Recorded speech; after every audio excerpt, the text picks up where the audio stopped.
Well, a lackluster 3-0 start for the Bruins could certainly turn into more unbeaten weeks. UCLA takes on Colorado as they look to improve to 4-0. Let's meet the Buffaloes as we get kicking and turning on Locked On UCLA. And don't forget your favorite segment, Throwback Thursday, that last and third segment. We'll talk about it and everything involving UCLA here today. Hit that music, baby. You are Locked On UCLA, your daily podcast on the UCLA Bruins. Part of the Locked On Podcast Network, your team every day.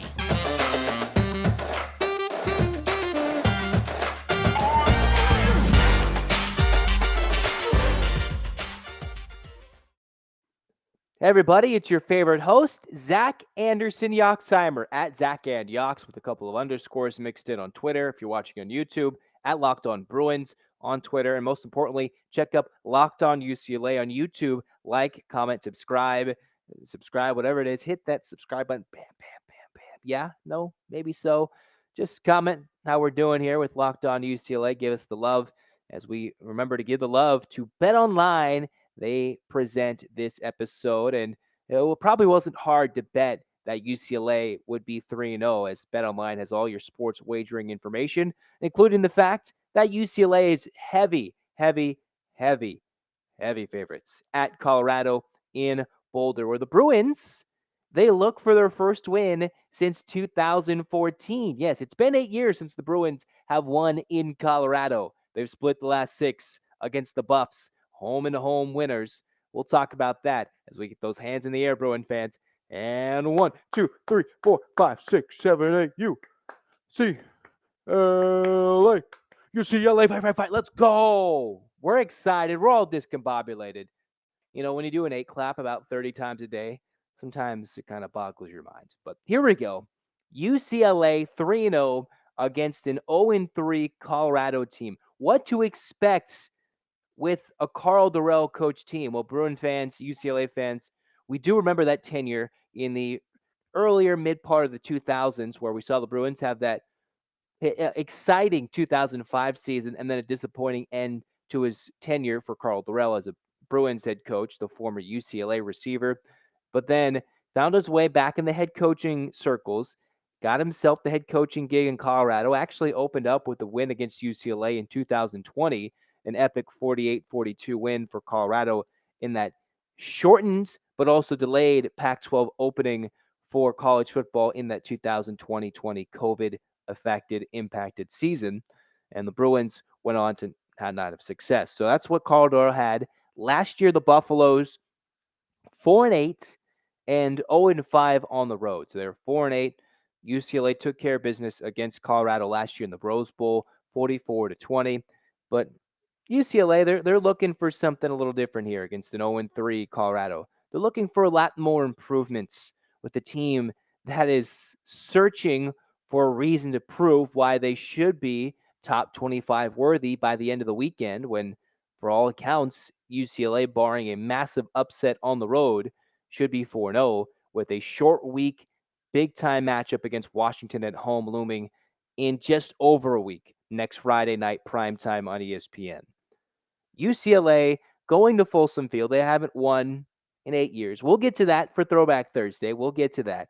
But UCLA is facing a team that arguably, according to ESPN, when they have their little bottom 10, who are the worst teams in the college football, Colorado is arguably the fourth worst team in college football. In that bottom 10, they got ranked number 4, the one ranking you don't want to be amongst the worst teams in college football.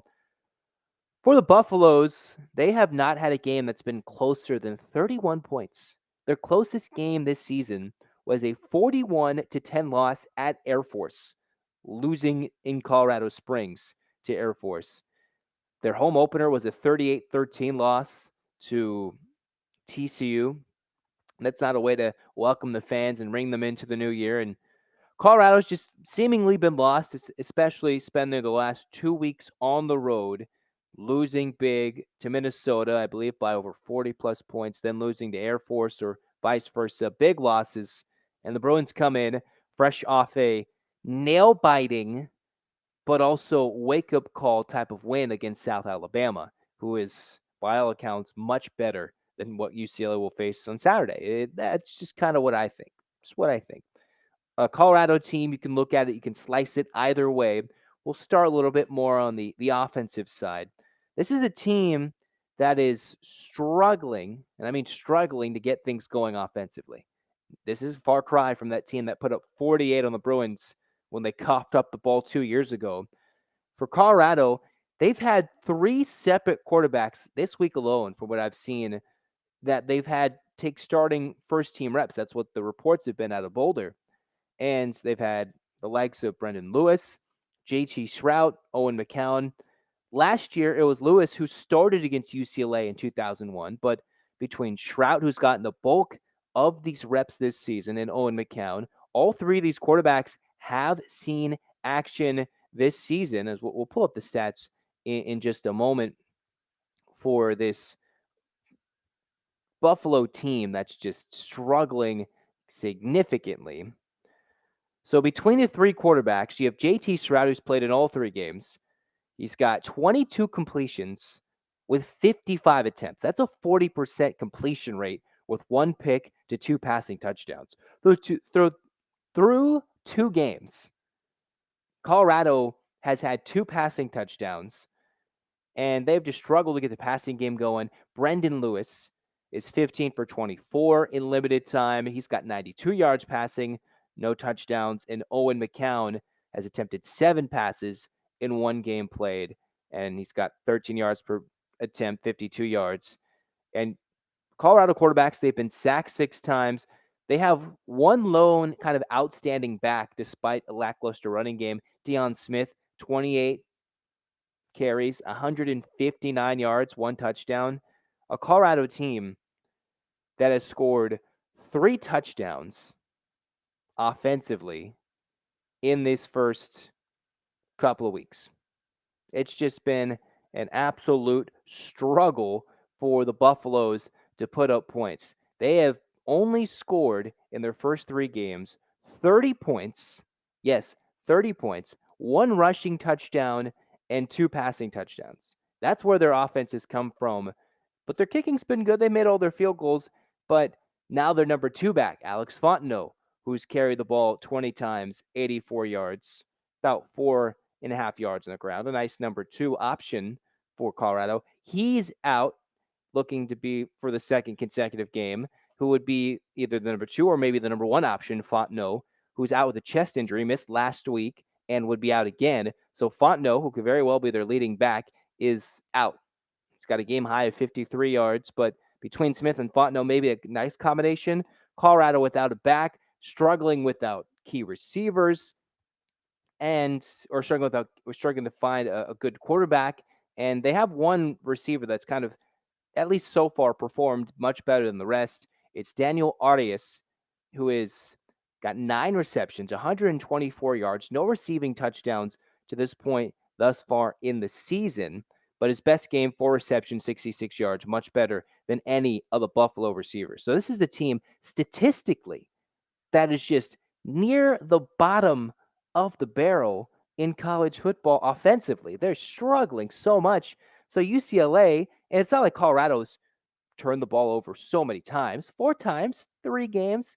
It's reasonable. They've lost 3 fumbles, 1 pick, but it's not like they're turning it over so many times. The Bruins have turned it over a lot in 3 games, and they're 3-0.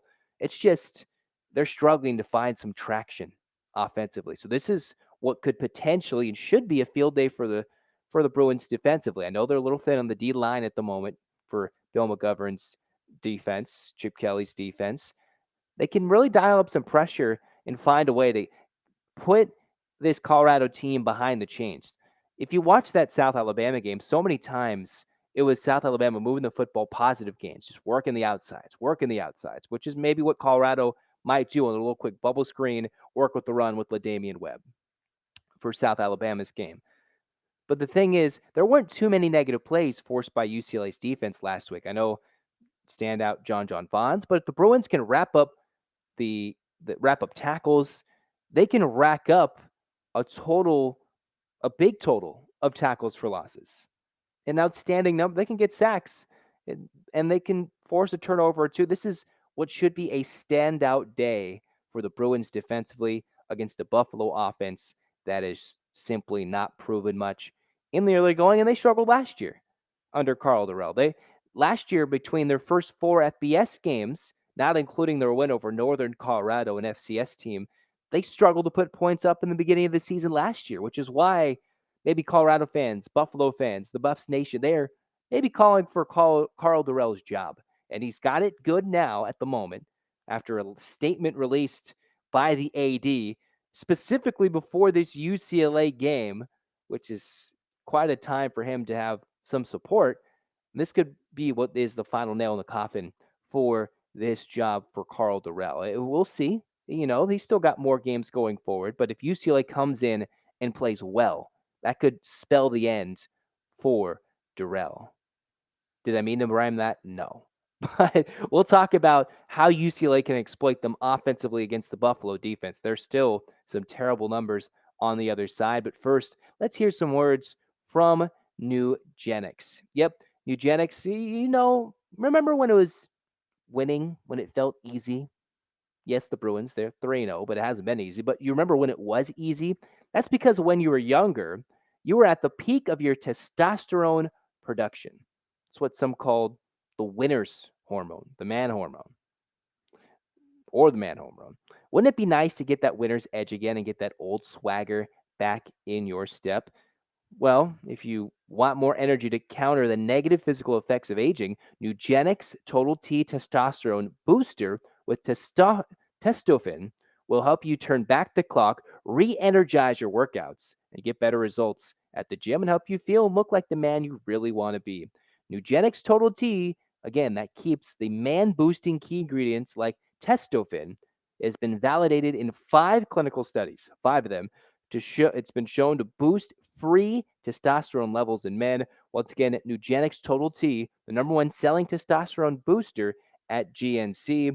It can help re-energize your life and help you get back to being the powerful, confident, good-looking warrior you used to be. A complimentary bottle you can get of Nugenix Total T when you text the word college to 231231. Text now, get a bottle of Nugenix Thermo, their most powerful that incinerator ever, to get key ingredients to help you get back into shape fast, absolutely free. Text the word college to 231231. Message and data rates may apply. Terms apply, and it's available at nugenix.com/terms. Well, for the Bruins, to keep on with the winning ways, yeah, we like to see the defense be good, but the offense was the lowest graded side of the football for Locked On UCLA's grades when they played South Alabama. So, what's something that the Bruins can certainly succeed upon and build upon against this Buffalo side? Well, the number that is just absolutely scary to look at if you're a Colorado fan and maybe eye popping for UCLA fans, especially with what Charbonnet seems to be dealing with, some sort of game time. He's just banged up. Well, the UCLA rushing attack should certainly, and I mean certainly, be living large. This is a Colorado team that has allowed 348 yards per game rushing on the ground. Yes, it's so wild that those first 3 games that their opponents have been attacking on the ground. I'm looking at the stats right now. They've been tweeted out. You've probably seen them on social media. If you haven't heard it, Colorado is allowing 348 rushing yards per game in their first 3 games. Yes, they have not been easy opponents that Colorado's faced, but this is a matchup the Bruins set in stone should run all over the Buffaloes. Literally run all over Colorado's defense. We could talk about a DTR. We can talk about wanting to see a vertical passing game. This is a game specifically for UCLA's defense. They should run the ball, kind of bully ball, run it down Colorado's defense's throat. And of course, they can game plan. And let's see how the offensive line fares. When they can and they want to impose their will, they should do so this weekend. That stat alone right there for Colorado is so glaring. A team that the defense overall has allowed, the team allowed 128 points. So through 3 games, they're negative 98-point differential, if I've done my math correct. Pretty close. 128 points allowed to 30 points scored, and the Bruins, for all intents and purposes, should have an easy day running the football. We've seen the Bruins who used Keegan Jones a lot last week. We saw against Alabama State, they used so many separate players. The difference is the travel roster a lot different compared to what you can use at home, say in the Rose Bowl. But UCLA already in their 3 home games, 12 different Bruins have scored touchdowns. It's very possible that number can grow from game 3, week 3 to week 4, where already 12 different UCLA players have scored touchdowns. Well, certainly more can do it. There's possibility, a high possibility. We'll see Ethan Garbers, who's already got his couple of rushing touchdowns. We could see separate backs get work, especially if Charbonnet's not available. And it's almost going to be a bigger test, right? How dominant could UCLA be running the football against such a weak run defense that where the Bruins could maybe have so much success? It's like, oh, Charbonnet went off? No, but they worked without a beat. They didn't miss a beat. If there's a game for Charbonnet to take a day off, if there's the day where the coaching staff, the training staff said, all right, Charbonnet, you take this one off. Take this one off. This is the game for the Bruins to do it. They've got so many guys who they've seen, they filter the ball around, whether it's running the ball in for touchdowns, scoring touchdowns through the air. They've shown a little bit of depth, right? Although they haven't been tested in terms of close games until that week 3 win against South Alabama. But the Bruins, again, a game they should walk all over Colorado. In our next episode for Locked On UCLA, we'll give you our official prediction and what we should look for, specifically key matchups and stuff like that for our final episode of the week. But for now, that's just stuff to kind of entertain you on what could very well be the Bruins' first win since 2014. And we'll talk about that in our Throwback Thursday segment. I know all of you love it at home. But first, let's hear some words from BetOnline. It's your number one source, BetOnline is, for football betting information this season. You can find all the latest player developments, get team matchups, news, podcasts, and in-depth articles and analysis on every game you can find. As always, BetOnline remains your continued source for all your sports wagering information with live betting and up-to-the-minute scores for every sport out there. It's the fastest and easiest way to check in on all your favorite games and events, including Major League Baseball, MMA, boxing, and golf. Head to BetOnline or use your mobile device to learn more. BetOnline, where the game starts. So the final segment of Locked On UCLA today. I know sometimes I tend to make full episode versions of Throwback Thursday, and today it's the final segment as we've introduced you to the Colorado Buffaloes, the youngest member of the Pac-12, along with Utah, dating back to 2011. And for a quick nugget of Throwback Thursday, we do have to remind you, Bruin fans, have to thank Colorado for beating Utah back in 2011 in a big-time upset where they beat the Utes 17-14 and allowed the Bruins to make it to the 2011 Pac-12 championship game. Yes, it was because of someone's sanctions from the NCAA, but, the Bruins made it to the first ever and first 2 Pac-12 football championship games, North and South divisions. But back to the last time the Bruins were able to beat the Colorado side in Boulder. Let's go over the details of that 2014 season. Jim Mora head coach. You have Brett Hundley wrapping up his career. Bruins were all excited for a big season, and then there was the Utah and the likes of Oregon back-to-back, just like it was this year. Well, with the bye in between this year. But that in 2014, 8 years ago, UCLA, a successful year, building upon what eventually culminated in a Valero Alamo Bowl win and a successful career for Brett Hundley and company. But the Bruins had lost 2 in a row to Oregon and to the likes of Utah. Big games, center stage. Marcus Mariota was the quarterback of Oregon when they had that big primetime matchup in the Rose Bowl at 12:30, following a crushing loss against Utah with a missed field goal late.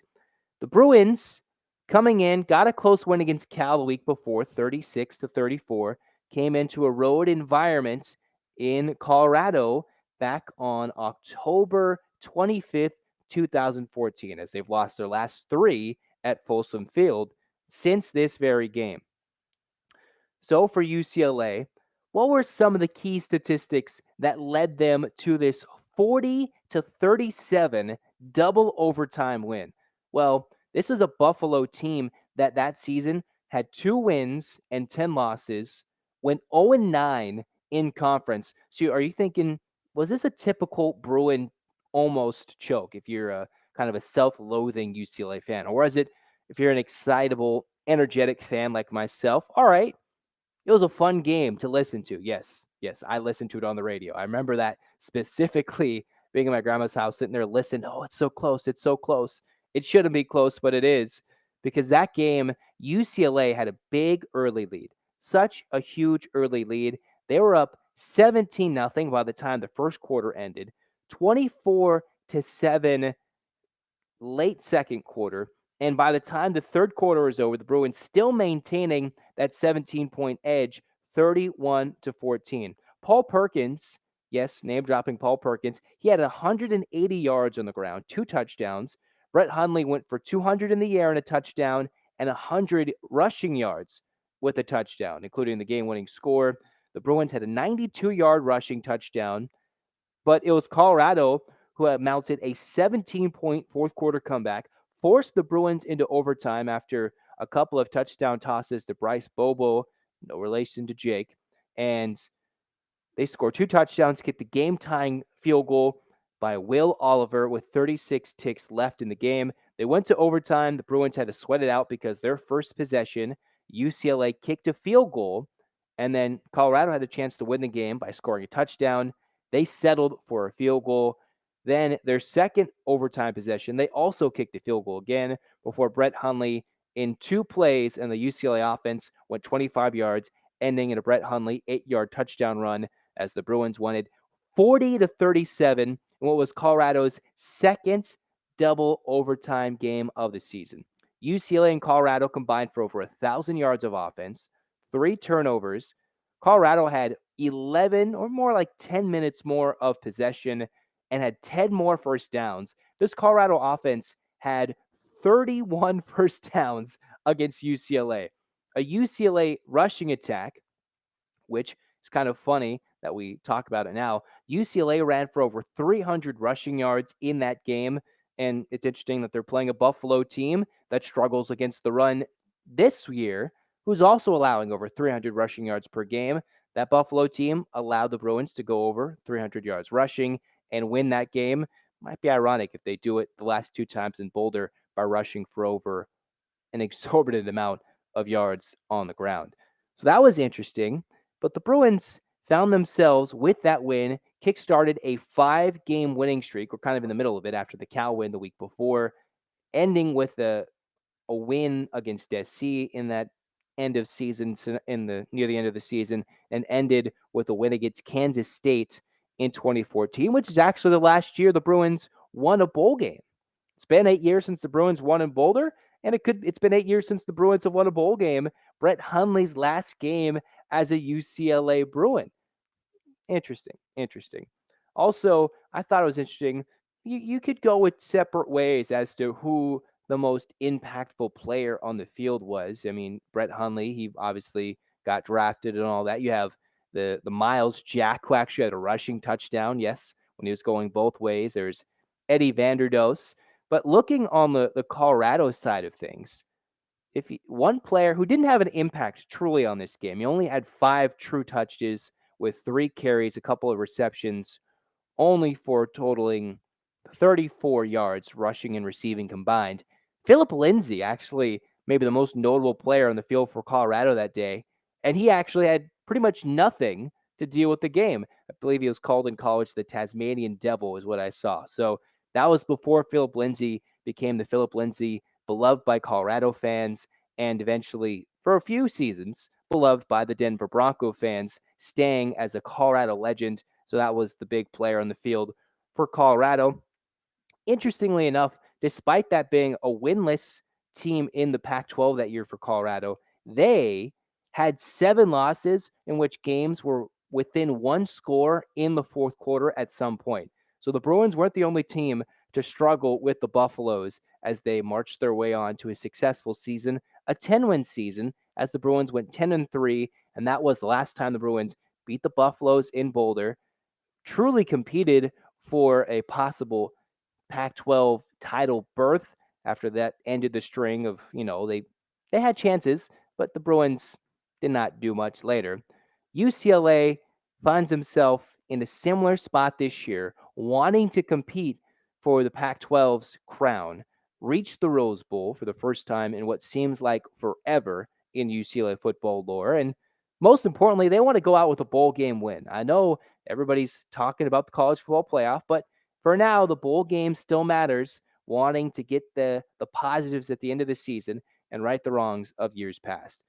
So, Bruins, they won that game 40-37, double overtime, blowing a 17-point lead, rushing for over 300 yards on the ground. Brett Hundley eventually later that year broke the passing touchdowns record career-wise for UCLA quarterbacks, and that kind of capped off a nice UCLA quarterbacking career. Who's capping off his career this year? It's DTR. Am I putting them in the same light? Not exactly, because Brett Hundley had the much better career, but DTR has been a fine quarterback, and here he is. You kind of have so many different things. Records might be broken. It should be a track meet for the Bruins on Saturday, and maybe not so much for Colorado, but you never know. The Bruins have struggled in Boulder as of late. You can't always count out the underdog, especially when they're playing at home. But for all intents and purposes, the Bruins, for the first time since that October 25th game in 2014, UCLA looks on track to finally steal one in Boulder and push the Buffaloes to 4-0. We'll get more predictions and such tomorrow, the Friday episode of Locked On UCLA. But in the meantime, that's going to wrap it up. Our Throwback Thursday segment, our Locked On UCLA show. Bruin fans, get your hands in the air. And 1, 2, 3, 4, 5, 6, 7, 8. UCLA fights. Go make sure to make Locked On Pac-12 your second listen with Spencer McLaughlin. I was on the most recent episode, or one of them, depending on when you watch, see, listen, hear this. I was on with Spencer McLaughlin talking about UCLA's start and the Pac-12 storylines this week. Go check it out with Locked On Pac-12. In the meantime, this has been Locked On UCLA. Go Bruins!